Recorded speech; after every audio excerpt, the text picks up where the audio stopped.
কিয়ামতের দিন সবাই যে একটা সমাবেত হবে এক জায়গায়, ওই মজলিসে আমি নবীর সবচাইতে একেবারে নিকটবর্তী থাকবে। সুবহানাল্লাহ।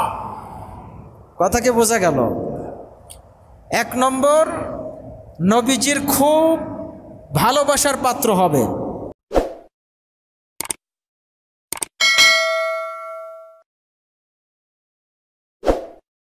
তাহলে নবী করিম সাল্লাল্লাহু আলাইহি সাল্লাম বলছেন, একটা গুণ যদি কেউ অর্জন করে দুনিয়া থেকে আসে, তাহলে তার জন্য দুইটা শুভ সংবাদ শোনাচ্ছেন। এক, সে আমার সবথেকে ভালোবাসার মানুষ হবে। সুবহানাল্লাহ। আর কিয়ামতের দিন আমার একেবারে নিকটে থাকবে। সুবহানাল্লাহ। তাহলে কি এটা বিশাল আমাদের জন্য একটা পুরস্কার পাওয়ার শুভ সংবাদ নয় কি?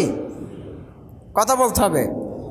সেই কাজটা কি? যেই কাজটা করলে আমরা নবীর ভালোবাসার পাত্র, আমরা নবীর ভালোবাসার উম্মত এবং আল্লাহর নবীর কাছে থাকতে পারবো। সেই কাজটা হলো, ইন্না মিন আহাসিনাকুম আখলাকাম,